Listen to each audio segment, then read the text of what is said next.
When I say P, I mean profit. When I say S, I mean seal. You get what I'm saying, baby? Now let's keep it moving. Another hourly read or whatever. This one is how to know a person. You know, the art of seeing others deeply and being deeply seen. Hey, don't mind me if it look like a nigga been slimming like a slunge, yo. If it look like I've been slimming down with it, man. That fast shit, real. Anyway, this kind of like a pickup. I ain't really start y'all off from the beginning. I know I've been kind of doing that with a little bit of all the different other books, but we gonna get into this shit. You know, knock this hour out the way. Keep it light, keep it simple, keep it smooth. How y'all been today though? You know, what's some of the biggest challenges you've been facing recently? I know sometimes we get caught up in life and our problems and like situations, but it shouldn't define us, you know. I realize that like everybody has their own different types of situations instead of problems, but situations that you have to go through on a day-to-day, because we're here to grow as a people, as a person, as an individual, as a whole society. And you know, you are loved out there, and I love you if no one told you. Love yourself. Blissful, bless you. Love yourself, you know, if no one told you. It can be like hard sometimes, but you can find your way to love yourself through the shit. You know, you might got a machine like a tycoon. Don't know if any of y'all ever played Roblox before, but you have a tycoon, and you know, the tycoon, you start off with like the free button to push one block to get $1 or one coin, and then you keep pushing that free button so it can generate more coins, more coins, more coins. And eventually the more you invest in it, it becomes where like you got $50 that you can buy another machine that can produce more coins without pushing the free button. So now you got a machine that produces coins without the button, and then you got a machine that produces coins with the button. Basically where I'm going with this is, you know, you might got a machine that produces shit, and you produce so much shit, so much fail, that eventually you'll get a diamond or a gold or whatever your heart solely desires. Let's keep it moving now. So I was reading a little bit, don't know if you guys seen the short, about the blindness epidemic, the epidemic of blindness. And it's basically how like around like from 2000 to 2019, you know, like definitely I've been around that era of fucking, I don't even know where to start. Sad, depressed, don't want no love, cheat type of frequency and energy, like you feeling numb and paralyzed. So it was just basically talking about how people nowadays has been like feeling that. Well, 2019, but like after like 2021, after the pandemic of you know what I'm saying, and people had to wear masks, you know, after that, like there started becoming ways of people for healing.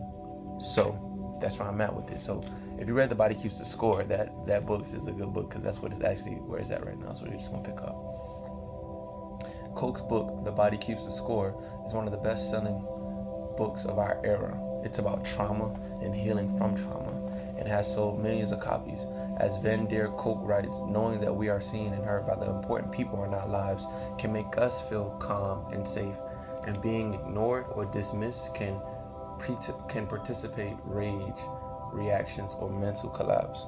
So I was on the phone with someone, and I was telling them how like people aren't aware of it, but like maybe when somebody says something to me or something like that, I shut down in a way that I'm not aware of, and then like it makes the person want to like try to attend to me, but like I'm doing this unconsciously, and then it becomes like a cycle where like the person sees they do something or say something that can trigger down to making me respond in this, well, not making me, but triggering me to where I'm unconsciously responding in a certain way, and it goes down to like a pattern, you know, generational trauma and curses, and like doing the healing and making sure you're meditating, praying, fasting, literally fasting. I fucking, you know what I'm saying? If your body can take it, do it. I know I think I'm an etheric being.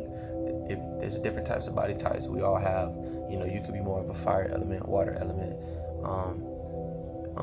earth element, air element, you know, and each of us are like, we're not our bodies and we're operating off of divine God, you know, but like our bodies is made up of elements, and like some of us are more specified in certain elements. With that being said, it's like a zodiac sign. Oh, if you're this sign, then you tend to behave more like this. If you're Aries, then you're going to behave like this. Avatar is a good movie or a good show. They think they just came out with a movie on that one too, though. But that's a good show to watch if you want to know more about that. Yeah, though, I noticed that some things I said. Let me know if you guys like the side commentary too. But I noticed some things I said or would say, it would make the other person respond in a certain way, or they would shut down and or mentally collapse. And then like I see it, and then I'm like, damn. All I said was this, but like they took it as that. And then that can go to like unconscious behavior that they may not be aware of. And then it's hard to try to make someone aware of something, because it's not your job for them to become aware. It's not your job to do the work for someone else. It's not. So you put more stress on yourself when you're trying to be a savior to someone else. You need to save yourself. With that being said, knowing that we are seen and heard by the important people in our lives can make us feel calm and safe. And being ignored or dismissed can precipitate rage reactions or mental collapse. Sadness, lack of recognition, and loneliness turn into bitterness. When people believe that their identity is unrecognized, it feels like injustice, because it is. People who have been treated unjustly often lash out, seek ways to humiliate those who they feel have humiliated them. Loneliness thus leads to meanness.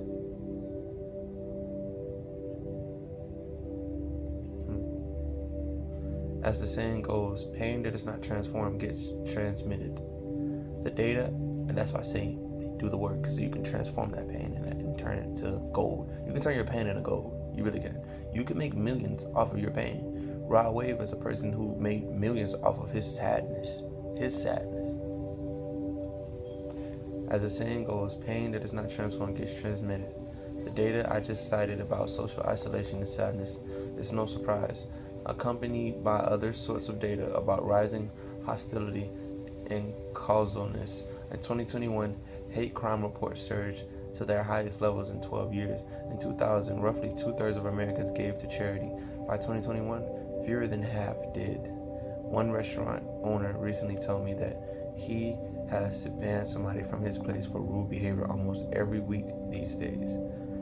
That didn't used to happen. A friend of mine who is a nurse says her number one problem is retaining staff. Her nurses want to quit because the patients have become so abusive, even violent. As the communist Peggy Nonan put it, people are proud of their bitterness now. People, and it's true, like, I don't really listen to the modern day music. I don't really listen to the modern day music, but I know some of the songs. It sounds like the message behind it, for real, sounds like a motherfucker been hurt, and they making money off of it, but like you're not transmuting that hurt, so that hurt is going somewhere. That pain is still going somewhere, regardless of whether you want to admit it or not. People are proud of their bitterness now. The social breakdown manifests as a crisis of distress. 2 generations ago, roughly 60% of Americans said that most people can be trusted. By 2014, according to the General Social Survey, only 30.3% did, and only 19% of millennials. High trust societies have what Francis Fukuyama calls spontaneous sociability, meaning that people are quick to get together and work together. People are quick to get together and work together. Francis Fukuyama called spontaneous sociability. Spontaneous sociability, meaning that people are quick to get together and work together. Low trust societies do not have this. Low trust societies fall apart. Distrust sows distrust. It creates a feeling that the only person you can count on is yourself. Distrustful people assume that others are out to get them. They exaggerate threats. They fall for conspiracy theories that explain the danger they feel. Every society possesses what the philosopher Alex Honneth calls a recognition order. This is the criteria used to confer respect and recognition on some people and not others. In our society, we confer huge amounts of recognition on those with beauty, wealth, and prestigious educational affiliations, and millions feel invisible, unrecognized, and left out. The crises in our personal lives eventually shows up in our politics. According to research by Ryan Streeter of the American Enterprise Institute, lonely people are 7 times more likely than non-lonely people to say they are active in politics. Damn. Imagine you being alone, or you think, because really alone is a state of mind, bro. It's like you thinking and believing you're alone. It's a state of mind. But like you believing that you're lonely, right? And like you just engage in behavior. It's like you become your state of mind. If you really think about it, like you really become what you think about, because like if you have a state of mind that is joyous, then expect everything in your life outside of you to manifest in joyous ways. But if you have a state of mind of abandonment, expect your outside world to be like that. Expect your outside world for jobs to abandon you, people to abandon you, where you stay, even that can abandon you, and like you thought this is the plan, but it abandoned you. You know what I'm saying? And that shit is real. So like you really got to work on yourself to transmute that pain and overcome certain beliefs in your life, because if you don't, you're gonna become bitter, and you're just gonna be destructive. You can create or destroy, and that's how I like to see it. You know, we create and destroy. It's just you have to be. I would want to be in the middle, because in the middle you can create and destroy healthy, at least. Sometimes you gotta let go of bridges, burn bridges, and let go of old contracts. Sometimes you gotta let go of a job. Sometimes you gotta relocate, you know. But if it's like, oh, I'm gonna use you at my expense and get where I'm going, then that's destructive. And you think you won, but like you stepped on everybody to get to the top. I mean, if that's what you want to do, that's what you're gonna do. But you reap what you sow. You know what I'm saying? That pain that you haven't dealt with, you reap what you sow. So like you can say a person you're in a relationship with is the person giving you what you've sowed.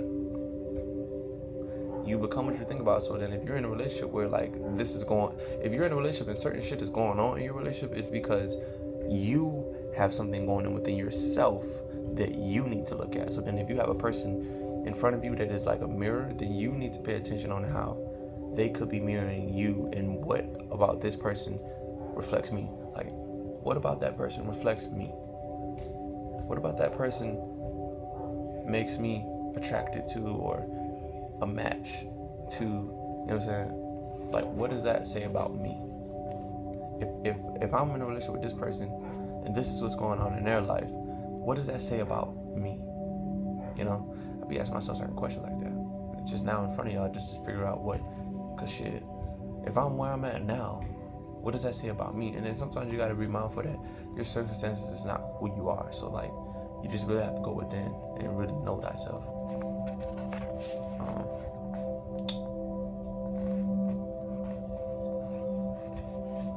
Distrust sows distrust. It creates a feeling that the only person you can count on is yourself. Distrustful people assume that others are out to get them. They exaggerate threats. They fall for conspiracy theories that explain the danger they feel. Even society possesses what the philosopher Alex Honneth calls a recognition order. This is the criteria used to confer respect and recognition on some people and not others. In our society, we confer huge amounts of recognition on those with beauty, wealth, or prestigious educational affiliations, and millions feel invisible, unrecognized, and left out. The crises in our personal lives eventually shows up in our politics. According to research by Ryan Streeter of the American Enterprise Institute, lonely people are 7 times more likely than non-lonely people to say they are active in politics.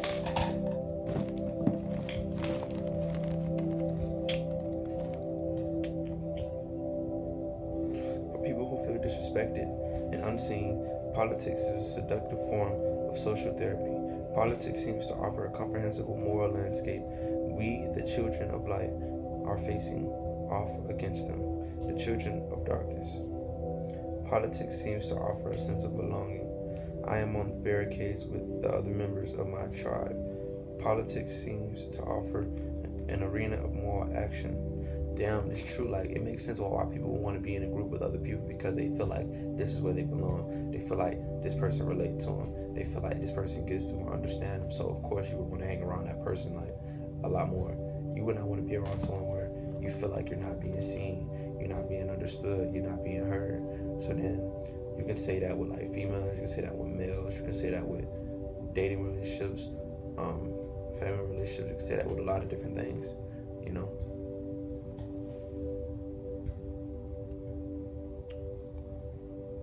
I am on the barricades with the other members of my tribe. Politics seems to offer an arena of moral action. To be moral in this world, you don't have to feed the hungry or sit with the widow. You just have to be liberal or conservative. You just have to feel properly enraged at the people you find contemptible. Over the past decade, everything has become politicized. Churches, universities, sports, food selection, movie awards, shows, late night comedy, they all have turned into political arenas, except this was not politics as it is normally understood. Healthy societies produce the politics of distribution. How should the resources of the society be allocated?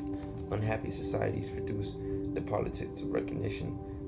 Political movements these days are fueled largely by resentment, by a person or a group's feeling that society does not respect or recognize. Political movements these days are fueled largely by resentment, by a person or a group feeling that society does not respect or recognize them. The goal of political and media personalities is to produce episodes in which their side is emotionally validated and the other side is emotionally shamed. The person practicing the politics of recognition is not trying to formulate domestic policies or to address this or that social ill. He is trying to affirm his identity, to gain status and visibility, to find a way to admire himself. You know, and I consider myself as in the middle of all this shit, because I don't I just rather I'm engaged in life, but I'm engaged in the way I want to be engaged. So if I choose to engage, I'm gonna choose to engage. If I choose to not engage, I'm gonna choose not to engage. I'm not gonna be engaged and fully engaged, if that makes sense. I mean, I know I can and really go with the things I like and desire and be in this world, but I make sure I remind myself that sometimes I'm not of this world. Sometimes I'm not of my emotions. I'm not of my thoughts. I'm not of my body. You know, I'm not of my money. I'm not of my phone. I'm not of this book. You know, I just like to have that space with myself where I know that, so that way I won't become too attached. Because yes, I can be too attached, and that's me personally.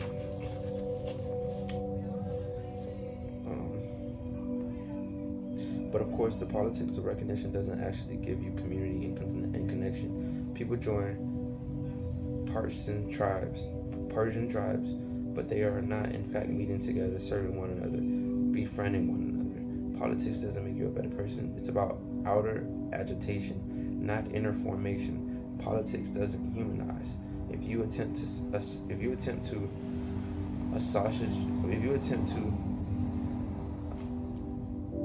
sausage your sadness, loneliness or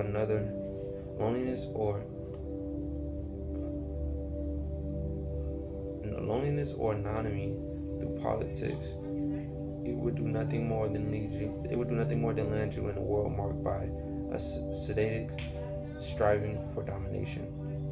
You may try to escape a world of isolation and more meaningless, only to find yourself in the pulverizing destructiveness of the cultural wars. Ultimately, the sadness of dehumanization pervading society leads to violence, both emotional and physical. Look at many of the young men who commit these horrific mass shootings. They are ghosts.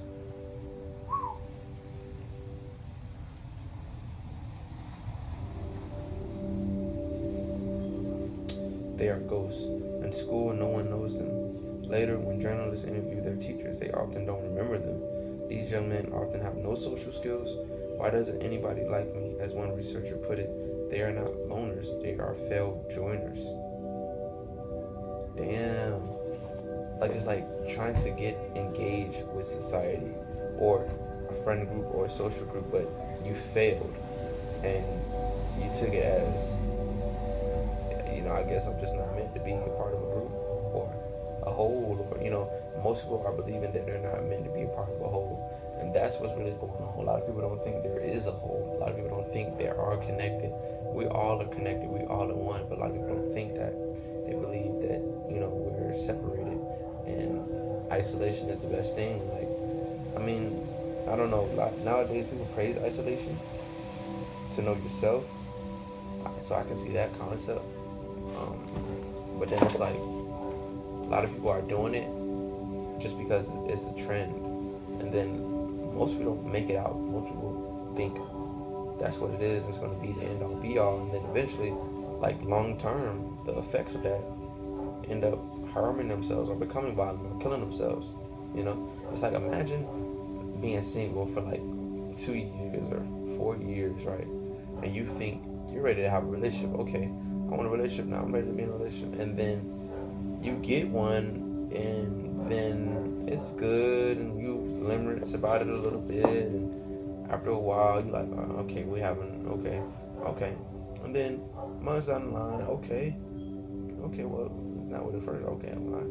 And then like 4 months, 6 months, yeah, you have a little debates or arguments and shit, or disputes, and then like, after that, you're like, fuck, I don't want a relationship no more. I'm ready to be single. I might as well be single. Is what people be saying. Oh, I'm better off being single. And then you think about that as if like a way to escape. You're like, oh, I'm better off being single. Da da da da.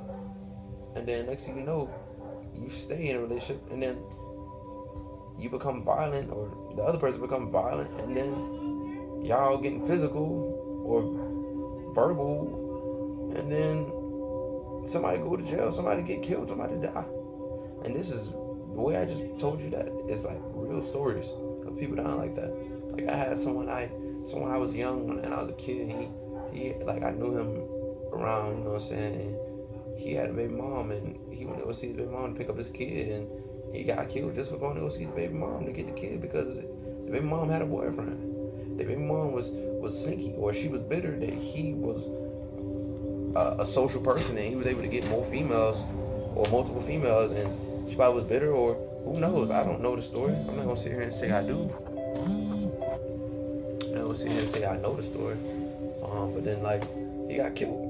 That was the end of the story. He got killed because he went to go get his kid from his baby mom's house, but she had another dude over there, and the other dude did not know who it was and took it as, this is my girl, and ain't nobody gonna take nothing from my girl, but not knowing that the female you call your girl, or the female you claim, is out here doing shit like this. You know what I'm saying? And then you find out later down the line, and then you become bitter, or you become angry, or you like, man, I don't want nothing to do with these females, bro. I'm gonna be a player, cold heart. And then now you treating females wrong, or you know what I'm saying? It's like, there's so many avenues and stories that I just said are people living right now. You know what I'm saying? And prayers to them, wherever you are, wherever you at. But it's people living like that, what I just said right now. It's a guy right now who's claiming this female and thinking that she's an amazing person, and seeing past the flaws, not realizing that, bruh, look past the sexual parts and look at this person for what they are. They have flaws. They have tendencies. They have character traits, personality traits, They have all these things within them, and if you're refusing to see it, then it's nobody else's fault but you. You know what I'm saying? And then it's another thing when you have people around you that's telling you, like, bro, look, bro, you're not seeing what she's doing. Come on, bro. Like, come on, bro. Come on, bro. And then you think about family and childhood trauma, and then you think about how, like, certain things that reflect in the people you choose to be around or associate with can go back to household and family, and how these same traits show up in your life because you experienced it as a child. And it goes down to so many different ways. I can go on and on, but back to the book.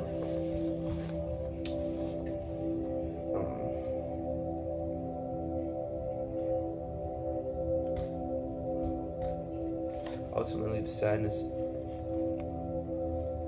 sadness of dehumanization pervading society leads to violence, both emotional and physical.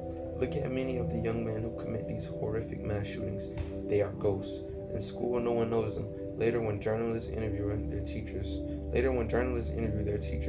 often don't remember them. These young men often have no social skills. Why doesn't anybody like me? As one researcher put it, they are not loners, they are failed joiners. Love rejected comes back as hatred. The stressors build up. Bad at school, bad at work, humiliating encounters with others. These young men contemplate suicide, and in their despair, they seem to experience something that feels like an identity crisis. Is it my fault, or is it the world's fault? Am I a loser, or are they losers?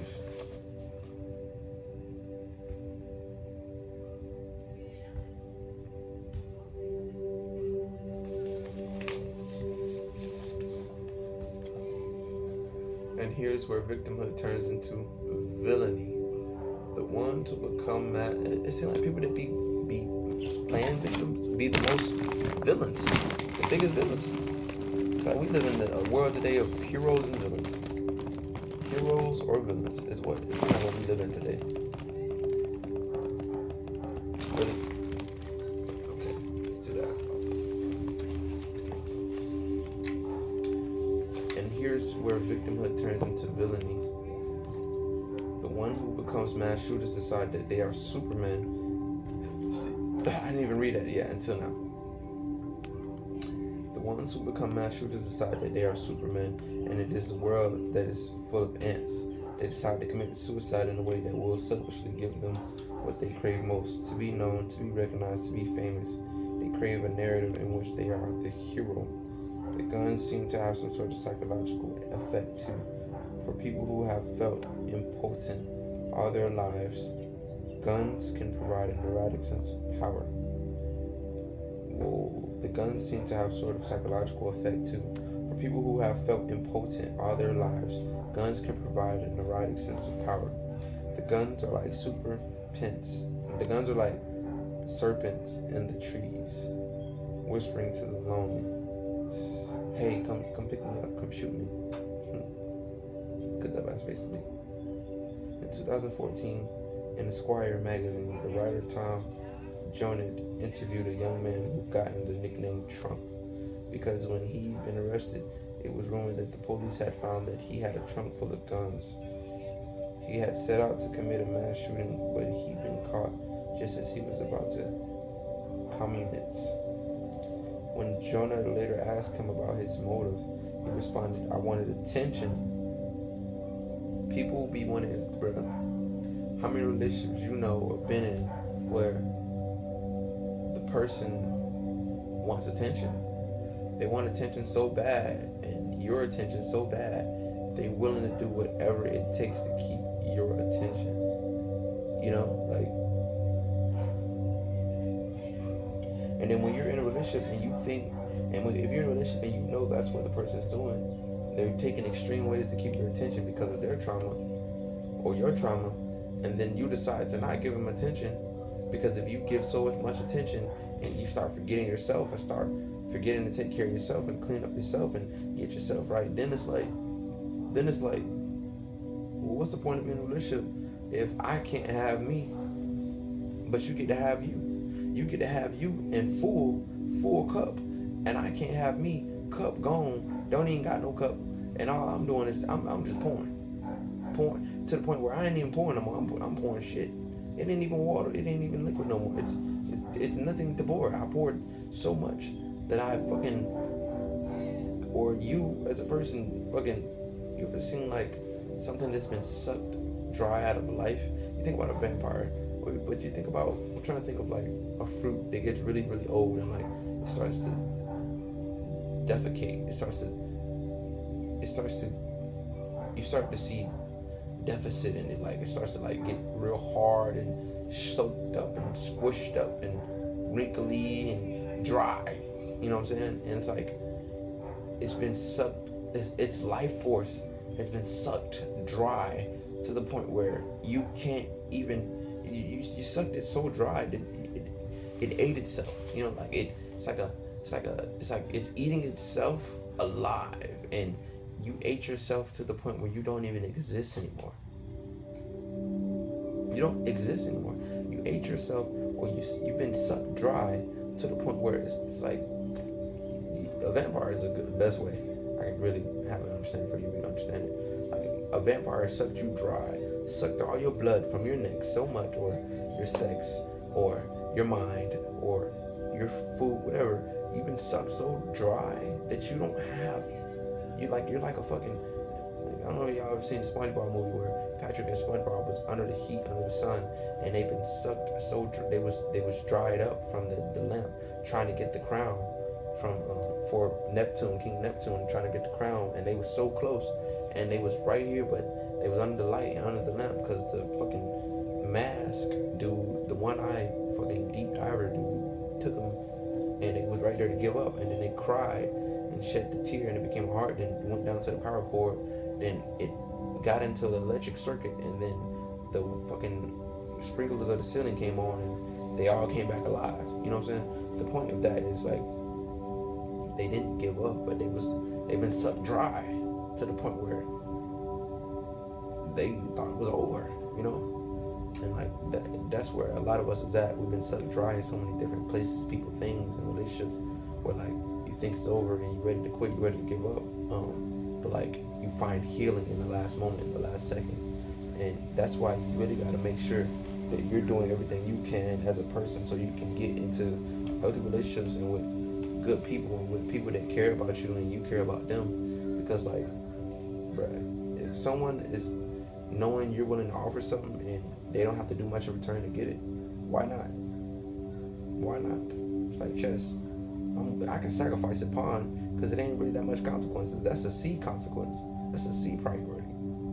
I can set that pawn up, put him in a position where I can get rid of him and sacrifice him, so I can have space to get to where I'm really going and get him out of the way, so I can get to right. Like if he's right, if my pawn is right here, and I'm trying to get around, I put him right here, sacrifice him, let the opponent take that, so that way I can take the more valuable piece.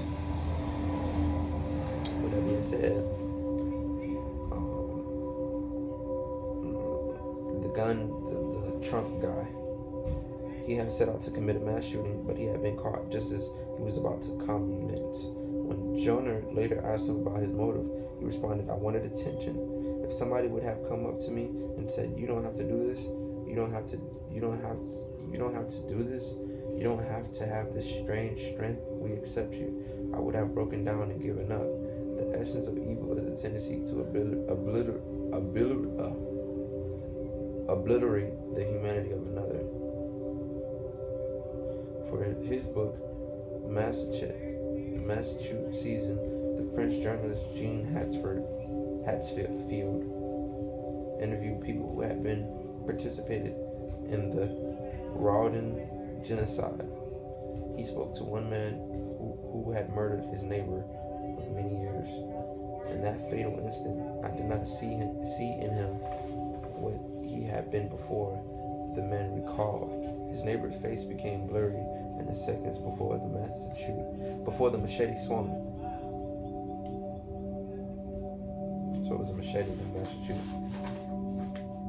For his book, Machete Season, the French journalist Jean Hatzfield interviewed people who had been participating in the Rwandan genocide. He spoke to one man who had murdered his neighbor of many years.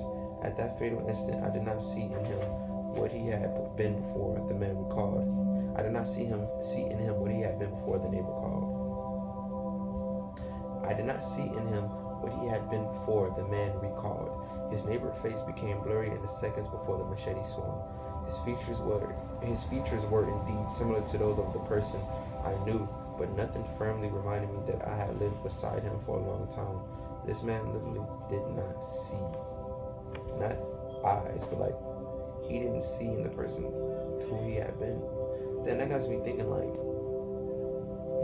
you really got to make sure you're in a safe environment, because people around you could like see you as like, people could see you as a threat, and like, they around you every day does not mean they don't see you as a threat to their own safety, their own humanity, their own, and then that makes people act in irrational ways. It makes, you know what I'm saying?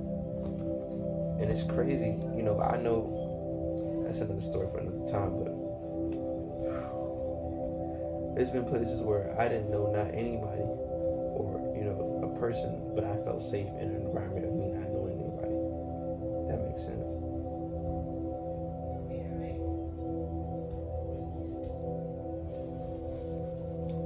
Why, over the past 2 decades, have we seen this epidemic of loneliness and meanness? This breaks down in the social fabric. We can call all points as some contributing factors. Social media, widening inequality, declining participation in community life, declining church attendance, rising populism, and bingo try, vicious demagoguery from our media and political elites. I agree that these factors have all contributed to produce what we are doing. But as the years have gone by, I increasingly fixated on what I see as a deeper cause of our social and relational crisis. Our problem, I believe, is fundamentally moral. As a society, we have failed to teach the skills and cultivate the inclination to treat each other with kindness, generosity, and respect. I realize the phrase moral formation may sound stuffy and archaic, but moral formation is really about 3 simple, partial things. First, it is about helping people learn how to restrain their selfishness and incline their heart to care more about others. Second, it is about helping people find a purpose so their life has stability, direction, and meaning. Third, it's about teaching the basic social and emotional skills so you can be kind and considerate to the people around you.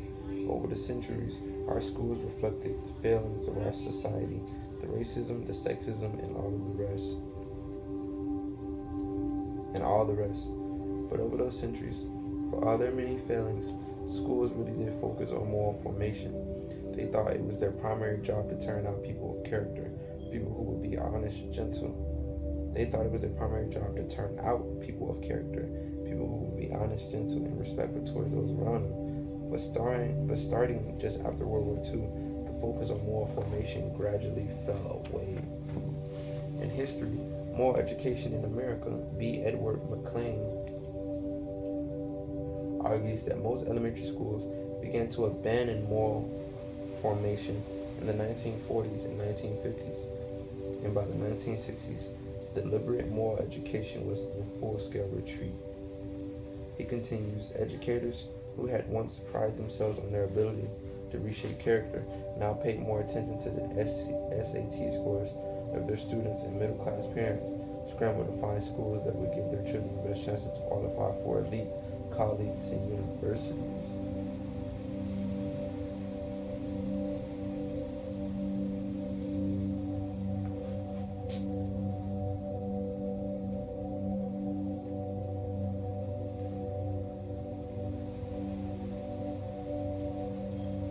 As schools became more fixated on career success, they stopped worrying about churning out students who would be considerate to others. As James Davidson Hunter, the country's leading scholar on character education, put it, American culture is defined more and more by an absence. And in that absence, we provide children with no moral horizons beyond the self. And with American culture is defined more and more by American culture is defined more and more by an absence, and in that absence, we provide children with no moral horizon beyond itself and its well-being.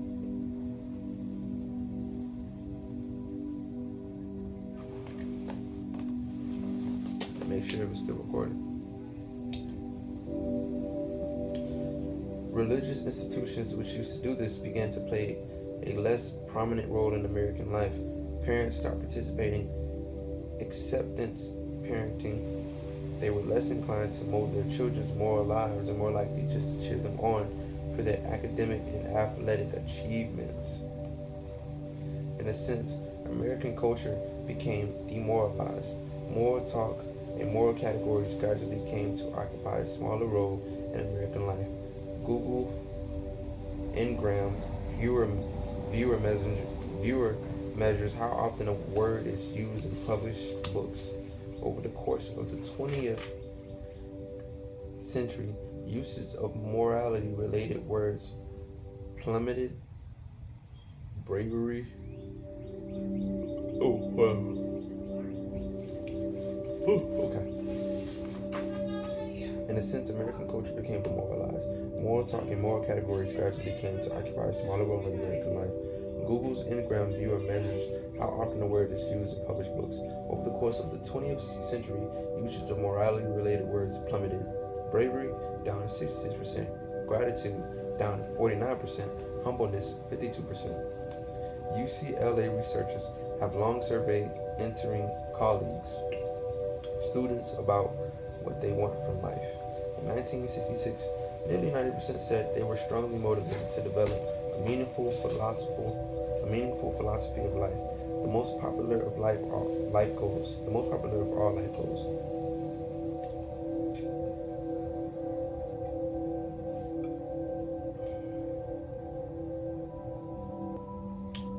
In 2000, only 42% said that instead the most important life goal was being well off financially.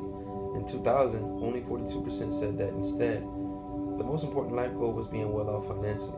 In 2015, 82% of students said financial success was what school was primarily for. In 2018, the Pew Research Center asked Americans. I'm not going to sleep. In 2018, the Pew Research Center asked Americans what gives them the meaning in life. Only 7% said helping other people. Only 11% said that learning was a source of meaning in their life. In short, 7 generations, including my own, were not taught the skill they would need in order to see, understand, and respect other people in all their depth and dignity. The breakdown in basic moral skills produced disconnection, alienation, and a culture in which cruelty was permitted. Our failure to treat each other well in the small encounters of everyday life metasized and I believe led to the horrific social breakdown we see all around us. This is a massive civilization failure. We need to rediscover ways to teach moral and social skills. This crisis helped motivate me to write this book. So, what y'all think so far? Y'all kind of been going in a little bit.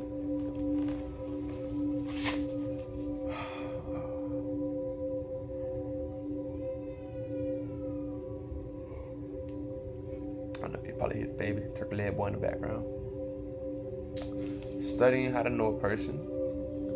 You know, The Art of Seeing Others Deeply and Being Deeply Seen by David Brooks. Society has definitely shifted, and I pray that we get out of these times that we're in now, and it looks like we are. I know I've been asking certain open-ended questions and active listening, so I can get to know a person more, gaining that skill. I actually acquired that skill a while ago, now that I think about it. I just never thought about putting it to use, but now I put it to a lot more use.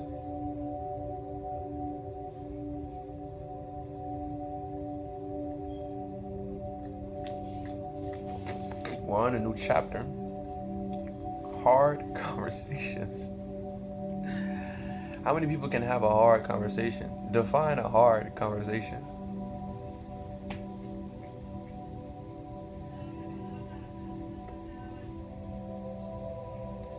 I think because of how much I'm so emotionally intelligent, I think I might attract a partner who will be less emotionally intelligent. I think so. Because I know life is all about balance. So, like, would that be a balance? Because I'm more emotionally aware, I attract a person that's not emotionally aware.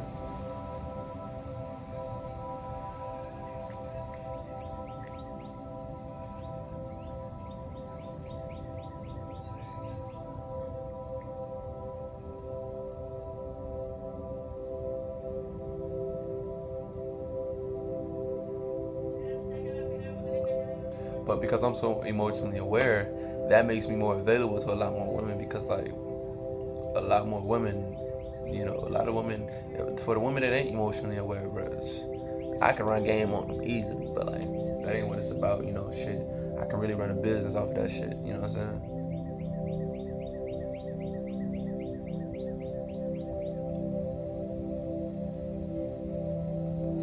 I guess figure out a way how I can go live and just see, what can I do? Like get on a call with someone and ask them like, hey, you trying to, tell me about your problems, your biggest issues, and I can see what I can do.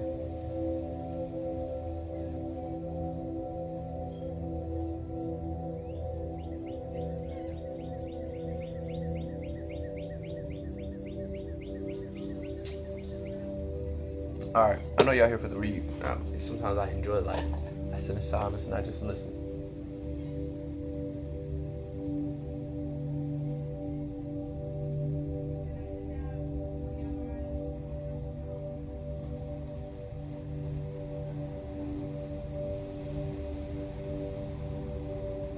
Okay.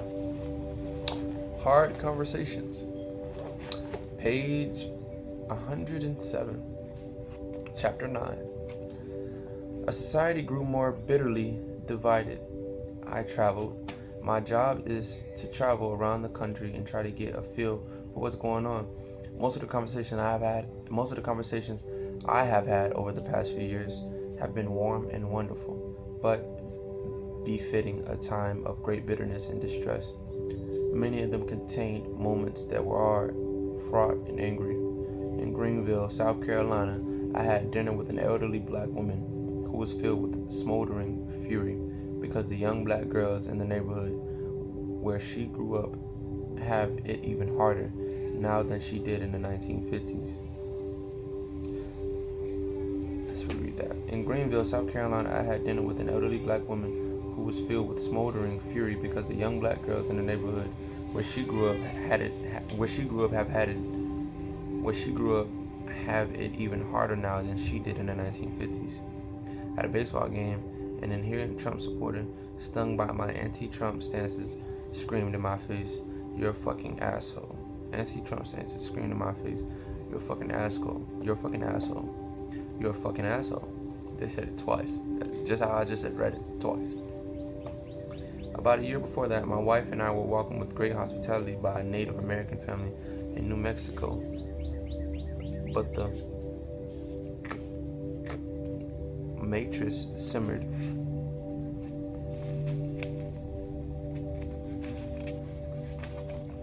With rage through the meal at the America we presented, and afterwards, sitting in the living room, she finally vented her rage at the outrageous visits on her people. Damn. Hard conversations, but like people are lashing out. What we just talked about in the last chapter. It's still going okay. I spent time with a 70-year-old working class Trump supporter in South Dakota who told me about the best day of his life. It happened when he was 34 and he was laid off from the factory where he worked as a foreman. He was happy because he got laid off, because they upgraded the equipment and he was no longer skilled enough to do the job. He thought he was just going to leave quietly. He packed his stuff into a box, opened his office door, and found that the entire workforce, 3,500 people, had formed a double line from his office door to his car door in the parking lot. He walked down the lines as they applauded and cheered for him. He told me that every job he has had in 36 years has been worse, and that he and his wife have slid closer and closer to poverty. It was a sad recounting of a downside sloping life. because I worked at places like the New York Times, the Atlantic, and PBS, some people see me as a stand-in for the coastal elites, but the systems they believe have been crushing them down, and I get that. When those of us in positions of power in the establishment media and larger cultural institutions of society tell stories that don't include you, it is disorienting and disfranchising. It is as if you look into society's mirror and find that you are not there. People rightly get furious when that happens. In the first part of this book, I've tried to describe the skills needed to see and be seen on a personal level.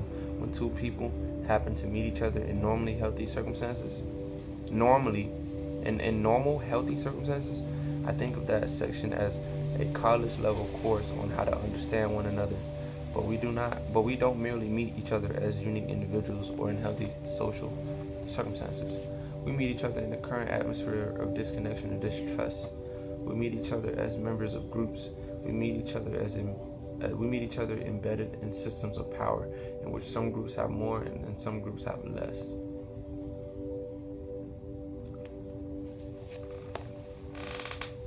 Ooh, that is true. I promise you I was not yawning before I picked this book up and started reading. I'm yawning because I'm downloading. As I'm learning, as y'all learning, I'm learning with y'all. So I'm downloading all that I'm reading, and it's like my brain is like, okay, well, let's rest now. Let's go ahead and process what you just read. We meet each other in the current atmosphere of disconnection and distrust. We meet each other as members of groups.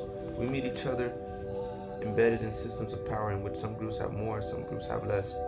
We meet each other in a society in which members of the red team and members of the blue team often stand apart and glare across metaphorical walls with bitterness and incomprehension.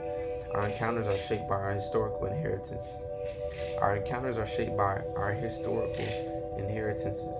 The legacies of slavery, elitism, sexism, prejudice,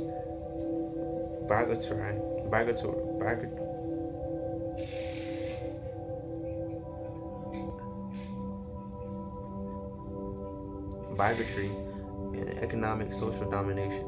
You can't get to know another person while pretending not to see. You cannot get to know another person while pretending not to see ideology, class, race, faith, identity, or any of the other fraught social categories, right?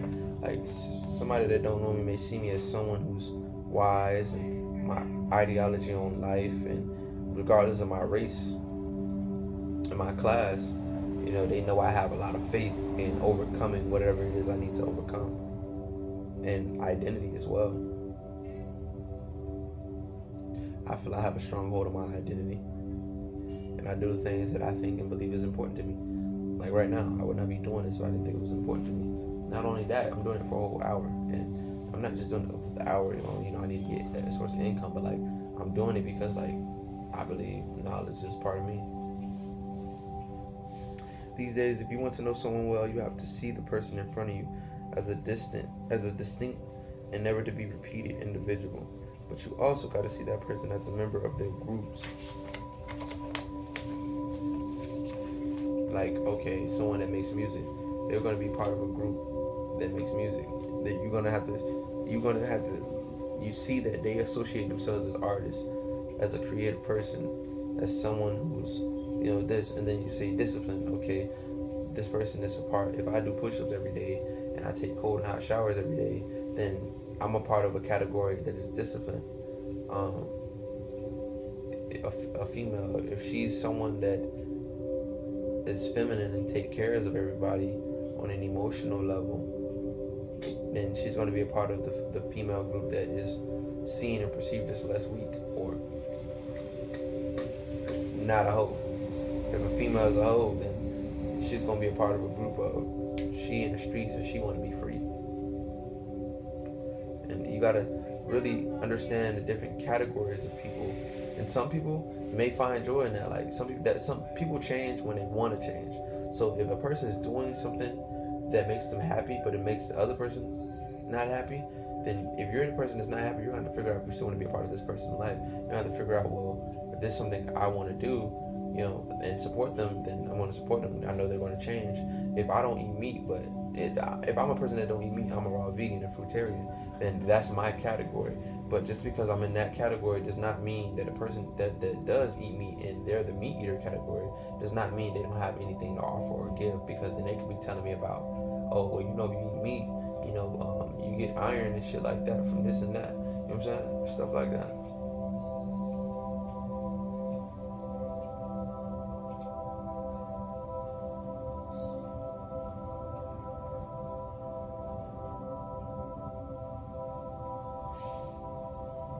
Not only just active listening, but pausing after you say a lot or talk a lot is a good way for conversations for the other person to process.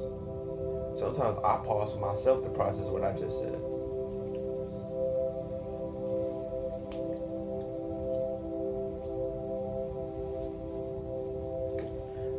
We meet each other in the current atmosphere of disconnection and distrust. We meet each other as members of a group.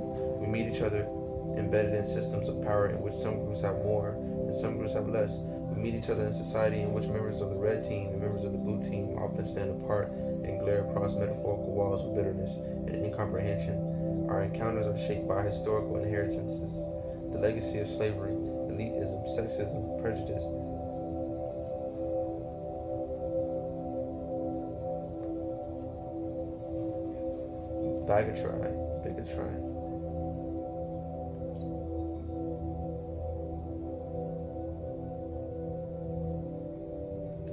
Bigotry, inheritance, the legacy of slavery, elitism, sexism, prejudice, bigotry, and economic and social domination.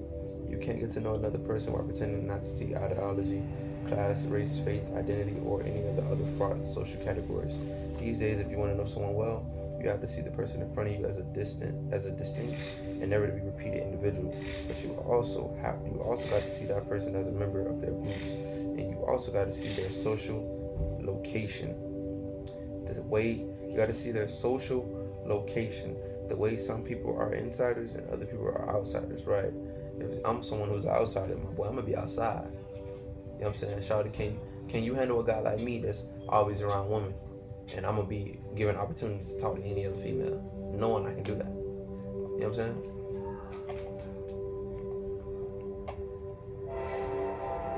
People are insiders or other people are outsiders. How some sit on the top of society and some are marginal. How some people sit on the top of society and some are marginalized to the fringe. The trick is to be able to see each person on these three levels all at once. That requires a graduate level education. In the process of understanding another, and that is where we're going to embark upon now. If the goal of part 1 was to help you see people on a personal level, the goal of part 2 is to help you understand and be present for people during harsh times and amid the social strife and bitter conflicts of our current age. By now I have had plenty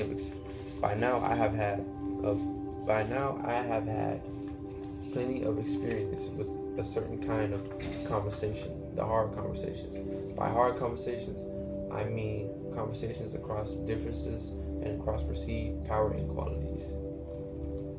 These hard conversations include the ones between family members and who find themselves in different Persian tribes, managers whose authority is questioned by younger employees, students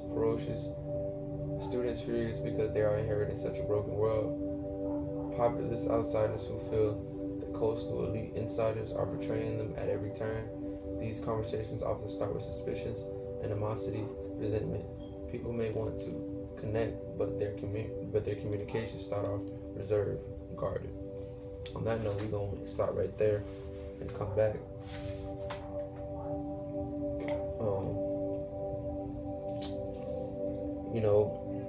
That requires a graduate level education in the process of understanding another person.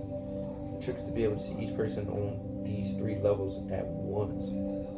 So you would have to, I guess, in a way, not categorize them and put them in a box, but understand that everybody has different categories of life. So if I know I feel happy being social, then I'm going to tend to lean towards more of a social type of career where I'm around people. A social type of job where I'm around people. If this person is more of a introvert, like an inside person, then they're going to do jobs of more computer jobs, more fucking back of the house restaurant jobs, washing dishes or something, away from the people. Uber or Lyft, warehouse, truck drivers, fucking, isolated jobs, and there's different categories. But I think we're gonna stop there and process everything I just read and let y'all process it whole hour. I know I've been doing the hour videos. This is my third one. Let me know if you guys is really messing with it and fucking with it in the comment section. Like, comment, subscribe. With that